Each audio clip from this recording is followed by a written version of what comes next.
Howdy folks, my name's Darren from RC Scale Models, and today I'm back with you with another kit. Today we're going to take a look at Tamiya's half-track 8-ton 20mm Flak anti-aircraft gun on the back of it. This is an older kit. The kit was moulded back in the 70s, so it's a really old mould now. And we're going to take a look and see how it compares and see how it stacks up with today's standards. Like I say, it is an old kit.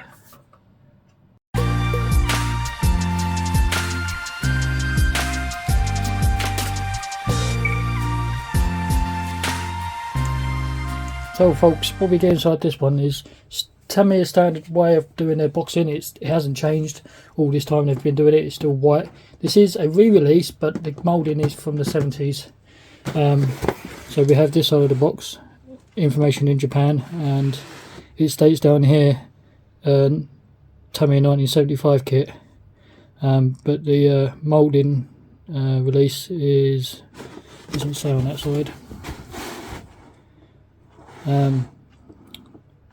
Doesn't say on here either, but the kit number is 2800.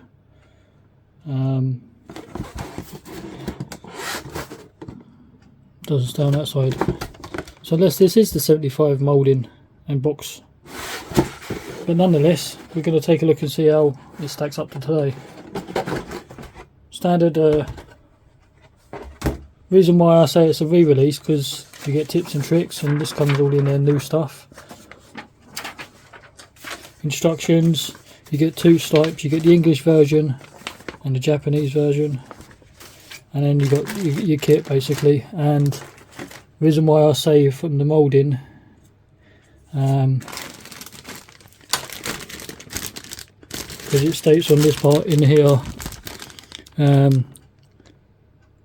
item number and 1975. So let's take a closer look. So we get two lots of instructions, like I say, Japan and English. Obviously we're going to need to look at the English one because I can't read Japan.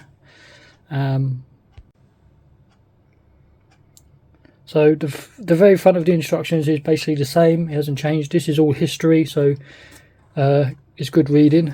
Let's zoom you in a little bit. So here's Tamiya's instructions. It is a pull-out page, so this is how I can tell it's a little bit older, because it's not a book anymore. And they have descriptions and how stuff goes together, so it's a little bit on the early side. So this very first part here, you can see that it starts with what looks like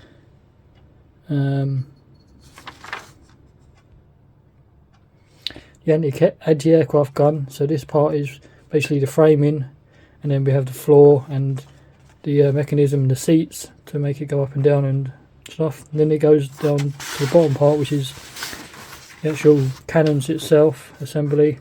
There is 4 of these. Then it's the base, and then we have what looks like parts of the footrests and stuff. Step 5 is attaching your guns to the side and more bracing, and then we have the front shield. This is the racks that house spare ammunition cartridges type thing. We have another seat being moulded in, and then we have this lower chassis section, which is moulded as one large piece, which is this piece, and then it's attaching drive sprocket for the drive of the track parts section. We have exhaust parts being built at the side here, and then we have smaller assemblies as you build away along your wheels. And then here we have suspension arms and what looks like fuel tanks and stuff, or maybe oxygen tanks. Return roller, basic suspension detail. And this section over here, we have the wheels, and they are polycapped, and then they kind of 1 and then 2, so they sit in between one another as they work their way down, so you have to be careful how you do it. You don't want to glue them into place straight away. Tracks are rubber tracks, and they have these weird this weird link. And again, the new rubber tracks, when Tamiya done them, were you could work with cement, but obviously Tamiya kit today, all their tracks and stuff are all pretty much plastic, link and length. So I don't really like rubber tracks. I'll probably try and swap these out for some aftermarket, because they just tend to perish over time. Then we have the internal cab section, which I believe is moulded as one part, but you just got to attach your cushions and internals and stuff, the steering wheel and gear stick and all that type of thing. Then we have the side framing, which will be door entry of the cab. And we want step 13, which is over here. So it's attaching the front hood, cab and front windshield. There is no engine detail, so it is a curbside vehicle. All the up-to-date vehicles do have engines and stuff, and it's a little bit more detailed and they refine the kit, and it's not as, so shall we say, chunky, but this kit still holds its own. It's fairly cheap. I only paid about 15 quid for this kit. It's an absolute bargain. So it's ideal starter kit to get into. Once that's done, you can attach your upper and lower hold sections together, and the anti-aircraft gun that you built up at the start. This is your layout for your crew. They are wearing winter outfits, so this is basically a winter version. You can paint the vehicle however you want, but the crew is based on the winter version. And it tells you your parts, and then basic colours, so it'd be like flesh colour for the skin. The uniform is like a white, and then they got black and khaki belts and stuff. These are symbols for the units and what they mean, and then obviously basic colour callouts. The winter version is Panzer Grey underneath, and then it's a whitewash over the top, and this one here is Panzer Grey, which you can do as well. And then that's basically how the model should look.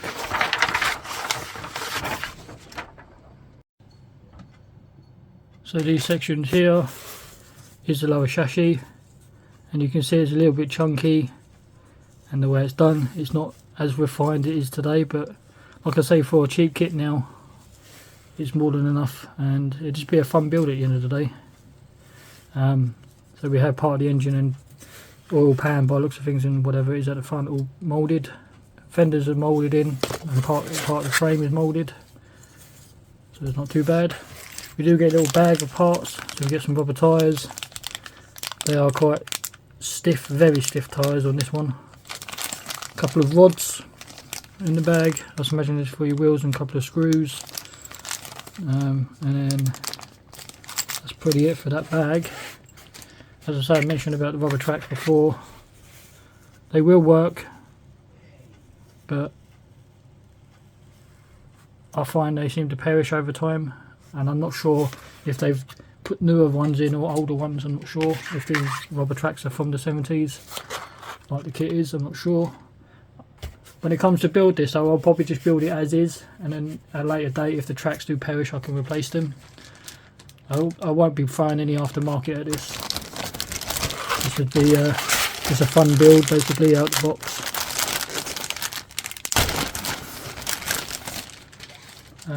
So this large sprue here,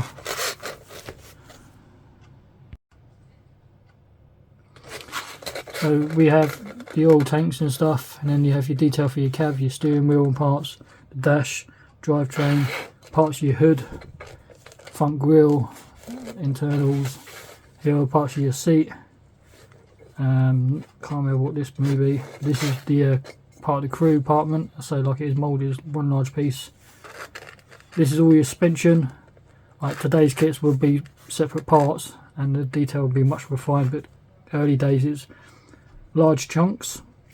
Exhaust assembly, it's moulded as one large piece, and then here these funny looking things are arms for your wheels to attach to. But like I say, it is a nice kit for the time, and it is 1972, the moulding, because it has it up there, Tamiya 1972, so it is a very old kit.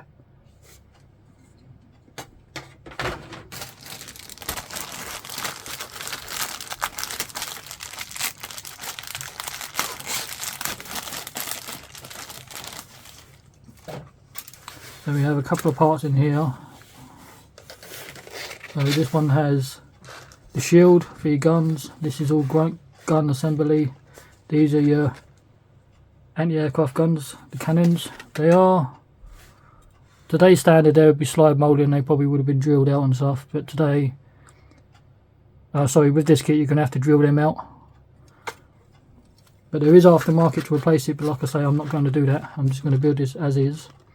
The seats, and this is all detail parts for it. Again, this is a separate from the actual vehicle. So this anti-aircraft gun, which you can buy as a separate kit actually, is 1975 for the anti-aircraft gun. But the actual half track is 1972. This is half track parts. Nope, sorry, my mistake. This is anti-aircraft gun parts again. Here's your magazines. Here is part of the floor. So is this. This is more framing, more magazines. They look pretty good. There's a couple of jet pins in places, like here and here, you'd have to take care of. These ones not so much. Those you won't because they're facing down. These are on the underside of the floor. You wouldn't see them either. So this is anti-aircraft gun. So this would be 1975. Yeah, Tamiya 75. That's your anti-aircraft gun. This bag here would be for the half track. It would be 72. The wheels. Tamiya and their staples. I'm not sure when the markings are done. I think the markings will tell us, and that's when the kit got re-released, because this is not an original 72 kit. This is a re-release. I actually tell a lie. According to these markings, it's a 75. So if these markings from the 70s, they've held up really well. Will they work? The only way of testing is putting them into water. But if they are from 75, then that is pretty good markings for the age. Body caps and stuff, these are really flexible. And then a couple of ones that serve the front of the front wheels. These are the wheels. This is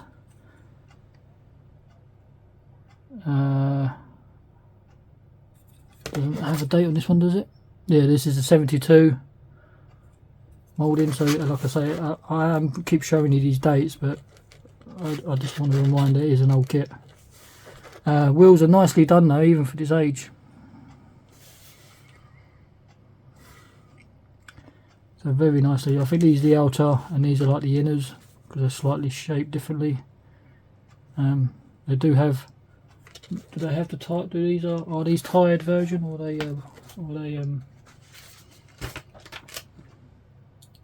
Yeah, so these are outside. They'd be painted black because they are tired. They're not steeled wheels. They are rubbered version. Dry sprockets and return rollers, pretty standard. So that's all you need.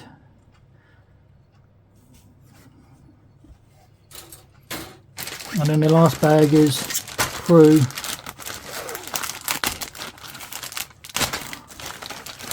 And the back of the vehicle. The anti-aircraft gun will sit here.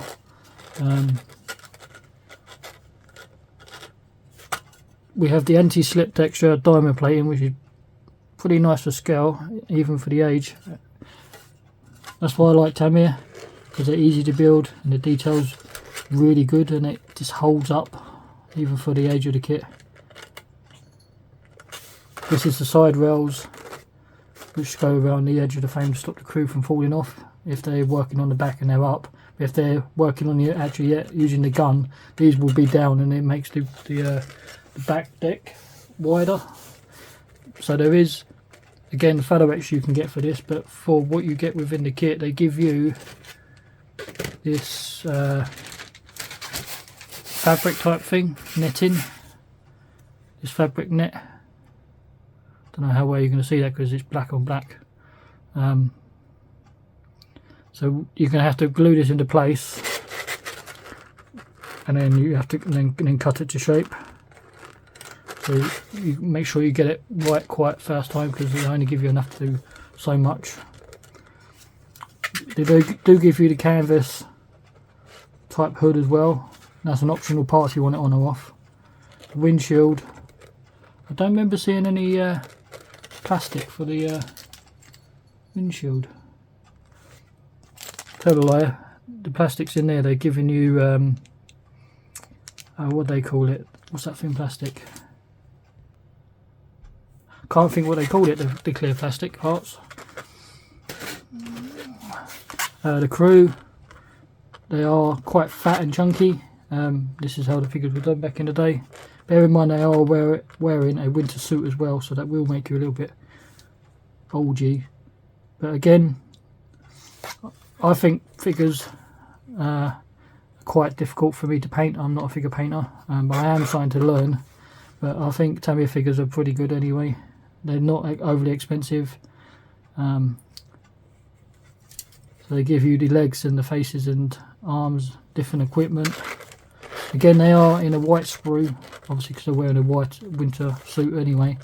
You probably want to paint these black and then repaint them white and then do all the detail painting.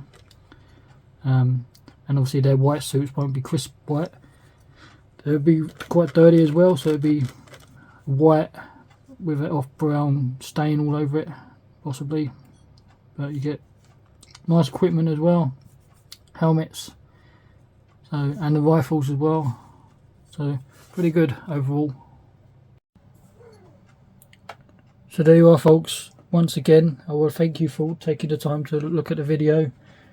Stay tuned for upcoming videos in the future. Like, comment, subscribe, hit the notification bell so you don't miss another video in the future.